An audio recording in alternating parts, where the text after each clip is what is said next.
Lagi di kita Knockout podcast.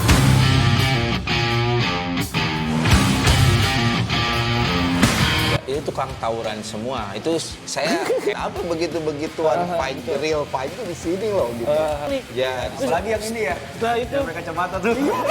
cewek kacamata di sluk itu, enggak maksudnya dokternya. Oh itu coba lihat. Iya. Foto. Malah ngeliatnya yang kacamata coach. Dokternya.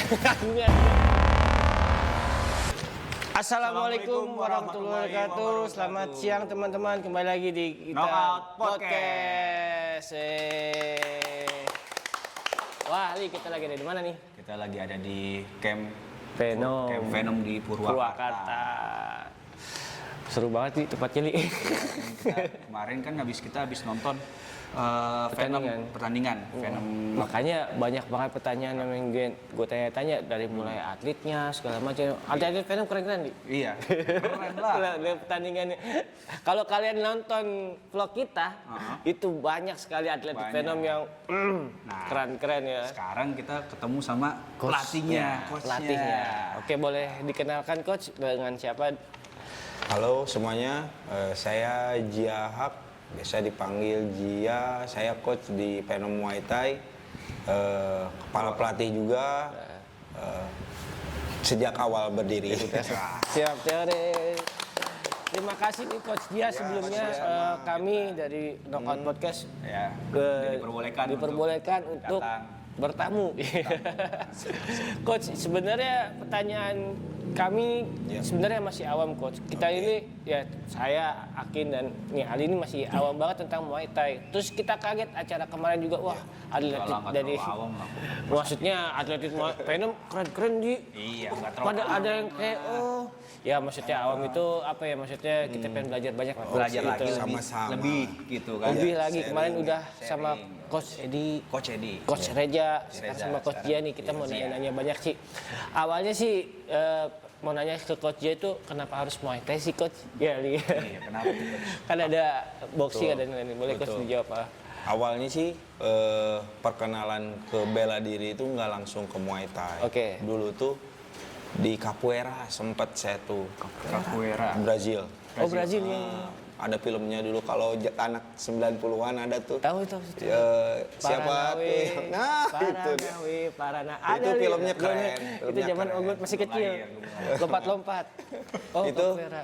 ya anak 90-an kan terinspirasi ya waktu itu martial art tuh yang wah ini keren ya nyoba kan sempat nyoba tapi pada akhirnya tuh waktu itu ya langsung milih Muay Thai itu karena sebenarnya lihat tuh nggak langsung Muay Thai waktu itu tuh waktu itu zaman UFC di 2011 2012 lihat karena backgroundnya mereka ada yang Muay Thai kan saya cari lebih dalam itu apa sih Muay Thai nah mulai dari situlah tertarik ngelihat latihannya, fighternya. Nah ini simple nih bela dirinya kata saya gitu waktu itu. Ini combat sport yang paling simple deh kayaknya. Coba cari tahu lebih dalam. Nah akhirnya berlatih waktu itu tuh ke teman saya di luar kota ini.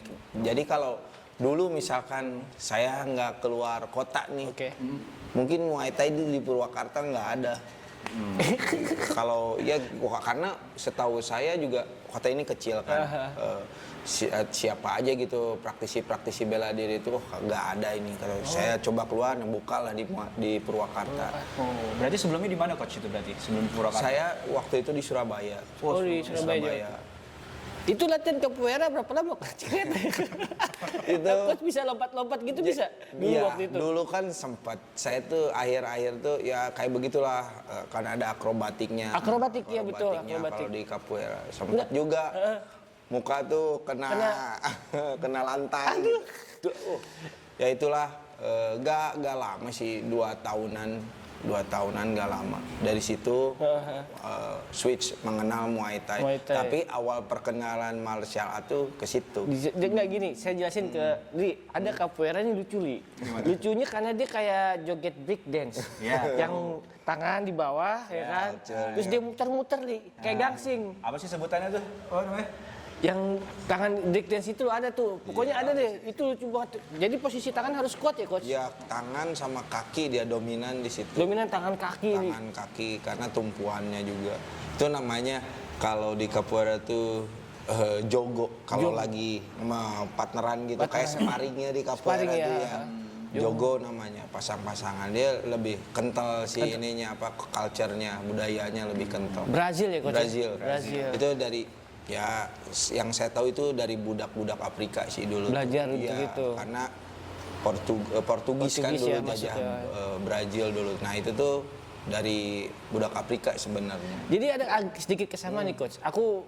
Saya Malik taunya Muay Thai itu Iya. aerobatik, Iya.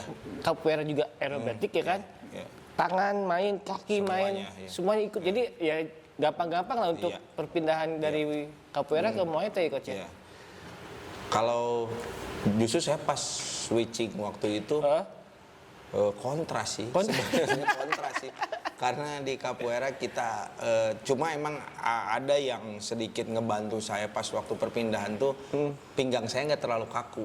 Oh, Ya ininya switchingnya. karena emang di capoeira kan goyang. goyang ya, joget. Nah, Kayak joget tango. sedangkan di Muay Thai itu pokoknya kan Muay Thai itu serba bau, serba pinggang, serba pinggul, dia tuh harus masuk di Muay Thai. Nah, itu untungnya gitu. Ada movement yang ngebantu saya gitu di Muay Thai waktu itu. Itu coach, jadi kenapa kita mulai pertanyaan dengan itu, kita pengen tahu sih sebenarnya bela diri, kenapa sih orang-orang harus pilih. Jadi Iya. memang masing-masing punya Betul. inian penilaian masing-masing Betul, coach gitu. betul. Jadi ada yang bilang lebih yang- luwes lah semuanya, Iya. iya. Ada yang Iya. lebih bilang lebih mudah lah ya kan. Lebih simpel sih Lebih- emang, nah, lebih itu, simpel. lebih Dia nggak simpel. ada jurus juga pukul. Lebih mematikan juga ya, Lebih Coach. mematikan, lebih Pukul, bahaya. tendang ya tendang. Terus kalau coach udah kita tahu tentang dari capoeira ke Muay Thai, terus Iya. kira-kira kalau di coach nih, Iya. awal yang perlu dipersiapkan untuk latihan Muay Thai Iya. pada saat itu apa ya? Waktu itu karena masih awam, saya banyak cari referensi sih. Oke. Banyak cari referensi, banyak tanya, dan mencari referensi pun waktu itu agak lumayan susah Susah, ya. karena informasi belum kayak sekarang. Betul. YouTube, wah informasi di YouTube, di Instagram, di Dulu mana ada. dulu susah banget.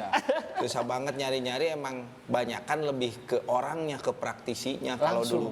Bagusnya kalau dulu ya. Tapi kalau Coach, Coach dari gimana? YouTube. Langsung ke YouTube belum terlalu ada ya? kayak Belum sekarang. ada dulu. Belum kayak sekarang ya palingan dulu tuh ada forum-forum kan di internet tuh, kayak di Kaskus. Kayak kalau Oh ya. Forum. anak 9 bulan tahu lah, anak 2000 Kaskus itu Iya, di iya. forum-forum itu biasanya dibahas. Thread-thread itu ada yang buka pelatihan, Oke.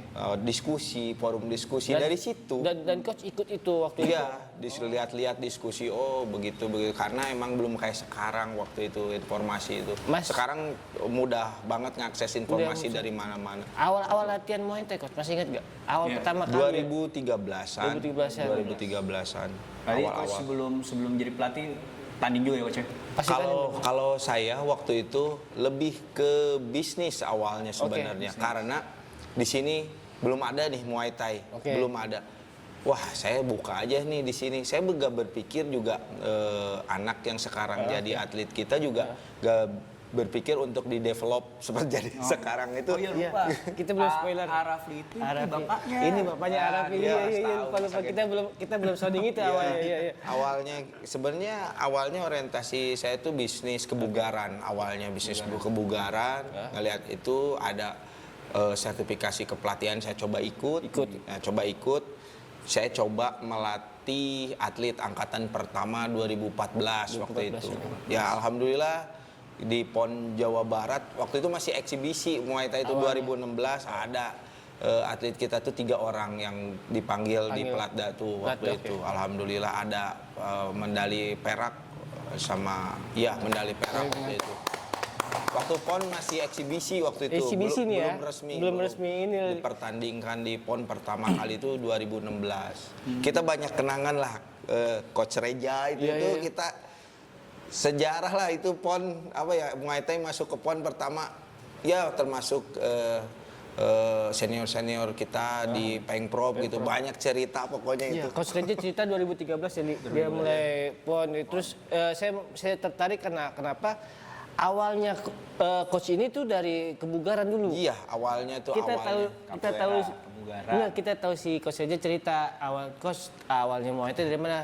dari alat itu gym, yang Oh, pelatih iya. Aha. yang bawa Muay Thai coach Iya. katanya dia dari gym dulu, Iya. ya kan berarti kan kardio banget ya, Iya. kardio banget. Dan ini sama kayak coach ya semuanya. Rata-rata ya. Jadi teman-teman kalau mau sehat, kalau mau kebugaran bisa nih Muay Thai jadi pilihan ya kan. Iya, Bisa kesini juga ya kan.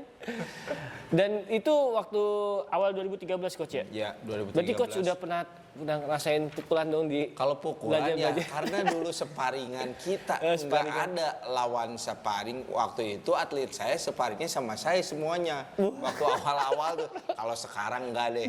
Nggak, kalau sekarang nggak. Dulu 8 tahun, 9 tahun yang lalu tuh saya biasanya. Langsung sama atlet-atlet itu satu-satu kan. Emang untungnya atletnya nggak banyak lagi. Kalau 20-an mah coach ini kan. Tapi sebelum nanya-nanya atletnya nih, Venom ini berdiri kapan nih, Coach? Oh iya. 2014 resminya. Resminya 2014 Februari. Dan sampai sekarang ini udah berapa? 11 tahun nih. 11 tahun ya, Iya. Coach? Maksudnya berapa banyak muridnya, Atlet, Coach? iya. Atlet. Dari Kalau Venom Coach gini sendiri. kita terbagi dulu, Kak. Ada pembinaan atlet, ada member ya. Member, oke. Member itu kalau member yang komersil itu sekira 50-60 orangan lah. Itu terbagi di kelas-kelas, kelas-kelas ada yang reguler, yang private, yang grup itu terbagi-bagi. Nah kalau atlet yang sekarang atlet yang aktif di profesional ada 2, Oke. yang satu masih di supervisi, dia main di Ampro kemarin. Fahmi ada 2, yang sisanya amatir di Muay Thai sama kickboxing ada. Keseluruhan tuh ya sekitar 10 lah keseluruhan. Berarti di sini ini nggak hanya Muay Thai doang ya, Iya, Coach? ada kickboxing, Kickboxing. kewan ya. Iya, kita kemarin lihat kan atlet-atlet Venom yang ikut bertanding itu loh coach. Itu Fahmi. iya Fahmi itu lumayan itu Iya. berapa prosesnya bisa jadi Dia gini, buat banget tuh. ada cerita menarik buat dia. Dia tuh dulu tuh masuk ke sini 3, itu tukang tawuran semua. Itu saya kepoin kan gitu medsosnya. Ya gitu, medsosnya tuh foto bawa celurit lah, bawa. Aduh. Tapi kalau di sini tuh gitu, yang kayak begituan tuh dibully sama kita tuh yang kayak begitu. Dibully dalam artian verbal diceng-ceng. Ceng-cengin. Jadi tertantang dari dia. Iya, malu akhirnya begitu, buat apa begitu-begituan fight, real fight tuh di sini loh gitu. Nah, banyak sharing sebenarnya komunikasi sama Oke. mereka tuh. Nah, ada barengan mereka yang bertahan 1-2 tahun. Nah, Fahmi ini yang bertahan sampai sekarang. Oh, udah jadi 3 rame tahun. waktu itu mau ikut coach ajarin nih buat Muay Thai dari mereka Iya. anak-anak. Tadinya rame tapi Fahmi yang kuat bertahan sampai Iya, sekarang. yang ada 3 bareng dia tuh. Cuma dia yang bertahan. Alhamdulillah dia nunjukin prestasinya juga. Alhamdulillah. Fahmi hebat. Kalau dari angkatan-angkatan sebelumnya mungkin dia yang paling konsisten gitu. Dia tuh fight amatir tuh kickboxing 1, sisanya Muay Thai. Kemarin Ampro 1 berarti rekornya 13 sekarang. 13 fight, 13 win. 13 fight, 13 win. Iya. Kemarin kalau terakhir sebelum ini sih di Kejur Prop Jawa Barat. Dia emas alhamdulillah di kelas 60. Di Kejur Prop kemarin di Subang. Di Subang, ya? Iya, bulan bulan Septemberan gitu kemarin. Berarti coach Fahmi tuh udah lumayan bagus ya untuk Alhamdulillah di amatir dia, tapi bagus dalam artian kita juga masih harus Mantau banyak menempa dia juga, banyak dibanyakin jam terbangnya karena di amatir juga persaingan juga cukup banyak ketat gitu. cukup ketat. Itu untuk atlet-atlet dari Venom coach. Tapi yang saya pengen tanya member nih. Iya. Coach ini bisa keluar gak sih? Kayak banyak kan tuh melatih personal di luar atau hanya khusus Purwakarta? Ada itu, tapi kita ada porsinya, kita nggak terlalu menitik beratkan di situ, ada ya? layanan seperti itu. Bisa ya, Coach? Ada private yang di camp, ada Oke. yang di luar gitu. Tapi lebih banyak di kita porsinya reguler, emang Reguler kelas aja, umum. kelas umum Iya. ya. Dan fasilitas yang disediakan Kalau biasanya di Venom, kita standar. sih ke tempat kita nggak terlalu besar, tapi Oke. kita ada ring training, Ring training, buat latihan menyesuaikan posisi kayak gitu. Happy bag kita ada. Oke. Ya, tempat ya standar lah, Sarung toilet tinju? tempat ya sarung tinju kita sediakan. Sediain. Ada kalau Mantap. Nggak sewa ya coach? Hah? Nggak sewa? Nggak sewa. Oh, pinjam. Oke. Ada beberapa yang yang mungkin disewa. persiapan Betul, coach gitu. betul ada yang seperti itu. Kalau yang saya lihat di Bali seperti itu. Di sih. Bali, di ya, Bali di benar. luar, banyak kan mereka rent untuk globe gitu. Ya boleh tuh teman-teman kalau mau di Purwakarta ya lagi wah gimana ya sini tempat Venom tuh. Dari hari apa coach di sini tuh coach? Senin buka sampai Sabtu ada jam. Ada jam. Ada jam latihan Senin sampai Sabtu. Senin sampai Sabtu. Senin sampai Sabtu jam berapa dan jam berapa aja tuh coach? Kalau reguler itu kita tuh ada sore sama malam di Purwakarta tuh Senin yang kelas sore itu jam 5 mulainya. Jam 5. Jam 5. Kalau kelas malam jam 8. Kelas malam jam Nah, berapa? kalau Ramadan kita kelas malam semua Nah. kayak Iya Ramadan nih kelas Ramadan. Ramadan nih. Yang untuk Ramadan kalau mau main harus tetap olahraga kali. Ya coach ya. Habis terawehan kok. Nah, habis terawih langsung kemarin sahurnya lewat. Ya, sahur. Kirain ngabuburit di sini. Ngabuburit sekalian buka puasa ya. Itu. Rame di sini coach. Tapi rame sih coach ya kalau di sini latihan ada anak-anak ya. Alhamdulillah, ya dulu kita tuh camp awal ini udah tempat ketiga. Dulu kita Oke. masih sewa 2 tempat sebelumnya. Dua tempat sebelumnya? Tapi tetap atmosfer di sini tuh family kekeluargaan karena kebetulan gabung sama rumah saya gitu. Oh, iya. Jadi suasananya homey kalau di sini di bawah bisa nongkrong Nongkrong di dulu. bawah. Apalagi bulan puasa itu pulangnya pasti sahur itu. Pagi-pagi. Tarawih bareng kan Iya. coach? Rame gitu coach. Tapi ini tempat ketiga ya coach. Sebelumnya Ketiga. di kota mungkin Iya di ada, tengah ya. ada sebelumnya di 2 tempat. Yang 2 tempat. pertama 8 tahun, yang kedua 2 tahun. Nah Dan ini ini yang terakhir. Alhamdulillah. Berarti prosesnya lumayan panjang coach ya Venom ya. Tapi alhamdulillah tetap sukses ya. Li. Iya. Ada Fahmi kemarin kita nonton sendiri. Ini Terus belum kita bahas tentang Rafli nanti. coachnya si Rafli lagi. Iya, coach kita nonton Rafli jadi coach Ya, waktu ya, itu. dibantuin saya juga. Dibantuin terus lihat coach teriak-teriak kita kaget itu saking supportnya atlet ya coach ya. Sebenarnya atmosfer kayak gitu biasa sih. Biasa ya? Sebenarnya ada Normal. kesel, ada marah itu tuh. Itu hal normal karena seudahnya juga udah sebenarnya. Udah Tapi clear. itu hal yang agak susah ya coach ya untuk sebagai atlet ya untuk menahan emosi itu ya. Yaitu makanya kita pasti pelatih-pelatih lain pun sama camp-camp lain karena dilatih di sparring. Sparring ya. Nah, sparring itu juga selain mengeksplor mengeksplor teknik juga itu melatih emosi kita. Iya, saya Sebenarnya kalau emosi itu nggak bisa dihapuskan. Ada mau gimana pun itu nggak bisa hilang. bisa Ada dihilang. cuma kontrolnya sebenarnya. Kontrolnya. Ada jujur, namanya kepukul kita masa gak nggak ngelawan balik kan ya. pasti itu. Nah cuma kontrol. Karena gimana emosi kita brutal gak terkontrol biasanya itu tuh hilang fokus. Oh. Fokus hilang, akurasi hilang. Jadi pengennya cuma yang satu nyakitin lawan aja udah gitu. Yang ada Iya, kalau iya. ngeblank kayak begitu. Yang penting jatuh musuh. Nah itu. Saya jujur baru pertama kali coach nonton kayak begitu ada orang teriak-teriak di sekitar ring. Ada coach yang digini-gini dulu tuh atletnya ditampar-tampar ya. Tampar-tampar Karakter pelatih sih sebenarnya. Oh. Ya kadang gitu serba dinamikanya jadi pelatih kan kita tampar-tampar anak orang tuh ada satu cerita juga gitu. Orang tuanya nonton gak terima mungkin tampar-tampar. Ya macem-macem ada anaknya yang dimarah-marahin gak terima tapi kan sebenarnya seorang coach itu pasti Intinya. mau yang terbaik bukan secara personal ya dia benci ditamparin gitu. mungkin dia tahu kali untuk ini coachnya untuk mengatasinya tuh oh ini pukul ini biar adrenalin. Iya, Biar naik itu kan. masing-masing coach ada Tekniknya. tipikalnya sendiri gitu, beda-beda gitu. Kalau saya lebih ke ngomong, kalau di luar ya teriak. Saya. Iya coach. Kalau di dalam ring biasanya gitu, saya supaya tenang dulu baru kasih arahan. Ketika nafasnya udah tenang, nah baru dia udah fokus lagi. Itu nggak maksud saya kalau mengganggu wasit bisa nggak sih coach diomelin jangan berisik itu wasit lagi meninggal Sebenarnya ya. begini ada di tata tertib pertandingan, peraturan pertandingan hal-hal yang mengganggu ya. Mengganggu wasit, Selama kalau teriak itu selama tidak memprovokasi, tidak berbau dan memancing keributan itu Nggak apa-apa. iya Aman. gimana penyelenggaranya sih sebenarnya gitu. Gak Nih, apa-apa. kita izin ya coach bahas apa kemarin event. Event. Iya coach izin bahas event Iya. nih coach kemarin karena pertanyaan saya awalnya Itu event yang ketiga ya coach? iya ketiga, event yang series ketiga. ketiga. Saya boleh nanya nggak sejarahnya event itu terbentuk Iya. di coach? Iya. Pertama kali event tuh Pertama kali, kapan ya. coach? Sebenarnya begini, dulu tuh nggak berbentuk event. Itu tuh ada di 2016. 2016, oke. Namanya Phenom Shaper. Kita tuh kayak kumpul-kumpul seadanya aja. Kita ngundang yang Kerawang, Oh, Kerawang. Bandung, Oke, Bandung. dulu gitu. Tapi crossing gitu. Yang terakhir ada beberapa camp. Tapi kalau di series dari mulai 2016 ini tuh udah ada ke-20-nya sebenarnya.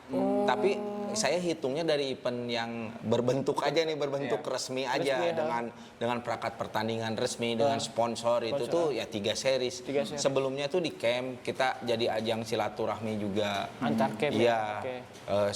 Saling inilah, saling crossing gitu. Bandung, Kerawang dulu tuh awal-awal 2016 tuh Phenom Shaper tuh. Nah, baru di 2024 ya kita deklarasi, kita jadiin lah event ini gitu. Kayak begitu. Alhamdulillah ada banyak dukungan dari federasi Federasi juga. ada. Itu tepatnya sama atau beda-beda kok? Beda-beda. Yang pertama di mana, yang kedua di mana? Ya, yang pertama kedua sama, yang kemarin yang ketiga series ketiga beda. Di situ beda dia. Iya. Tapi sukses di pertama, kedua, dan yang kemarin sih sukses. Alhamdulillah, alhamdulillah dari event ke event kita banyak belajar. Oke. Pasti ada kekurangan kan dari satu ke dua. Nah, kita belajar dari situ terus iya. Terpesi. Dan itu mulai. Alhamdulillah. Saya sih ngeliatin sukses Li, karena Alhamdulillah. rame banget pas kita Iya. datang ya Li. Kita Vibe-nya. cuplikannya. Waduh. Animonya. Soalnya jujur di kabupaten tuh di Purwakarta itu kita nggak ada lagi.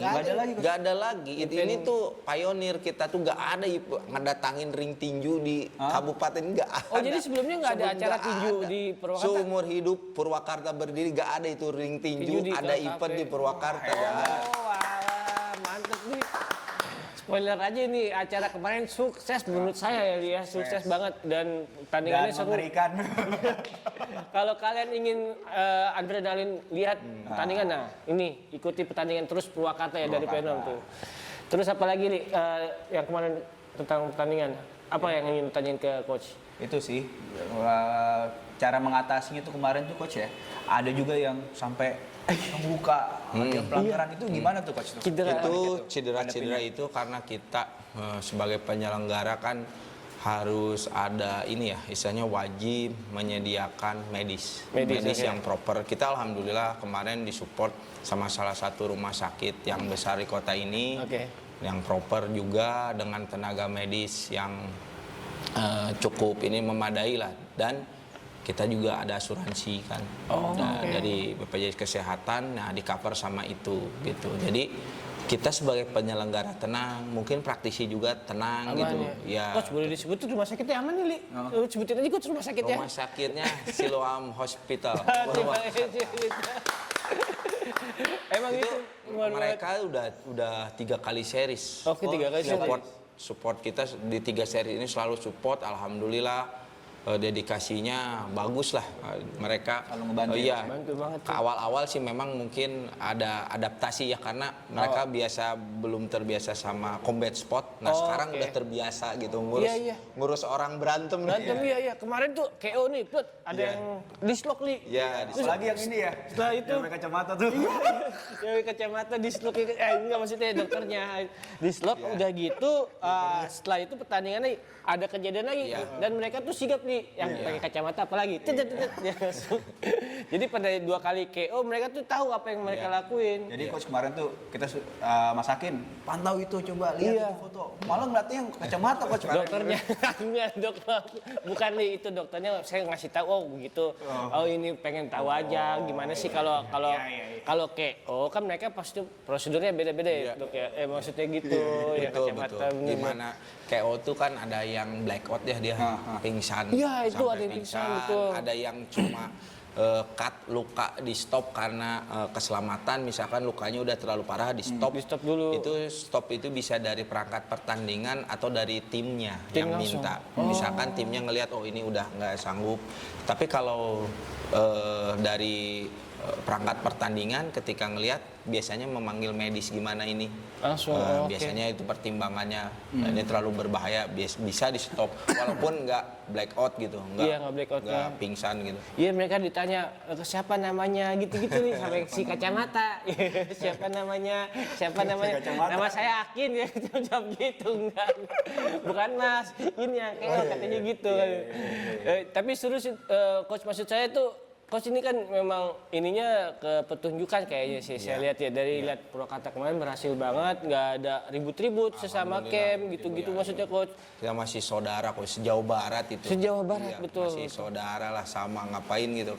Karena saya tegas sekali di technical meeting. Itu kalau ada memancing keributan satu kontingen kita coret itu. Yang bikin ribut. Oh, blacklist. Udah dicoret, dianggap nggak ada dia di pertandingan itu. Kita coret satu kontingen yang bikin ribut. Karena ya saya tegaskan kita saudara, satu Jawa Barat ini masa ada berantem. Jadi Berantem intinya cukup dari miring. event itu tujuannya tuh silaturahmi lagi. Iya Silaturahmi. betul. Kemarin yang dari luar Jawa Barat tuh ada Jakarta, ada Bekasi, selebihnya Jawa Barat. Jawa Barat semua. Ya, Priangan Timur kemarin hadir, Tasik, Iya. Sukabumi, wah. Wah, kita bakal datang Sukabumi ya. Sama ini coach, apa mau nanya lagi Mas Ken? Harapan. Nah, itu terakhir coach dari semua event sukses Ya. dan coach sudah segala macam harapannya buat Muay Thai atlet ke Muay Thai depannya. lah ke depannya. Harapan saya sih ada dua koridor sebenarnya di profesional, di amatir, di profesional juga semoga industrinya semakin maju. Amin. Apalagi dengan didorong banyaknya federasi-federasi ya, saya berharap dengan banyaknya federasi itu bisa menopang industrinya dengan lancar gitu. Lancar, Ya, amin. jadi masalah-masalah klasik kayak dulu tuh kalau bisa udah dibuang aja. Dibuang aja karena era sekarang era berkolaborasi, era kemajuan. Kemajuan, ya, Kalau ingin berkembang sih seperti itu bersama-sama. Sama-sama. Nah, kalau untuk amatirnya semoga pembinaan kita terus lebih baik lagi, Amin. bisa di ajang-ajang internasional yang ya sudah Jawa Barat sudah banyak berkontribusi.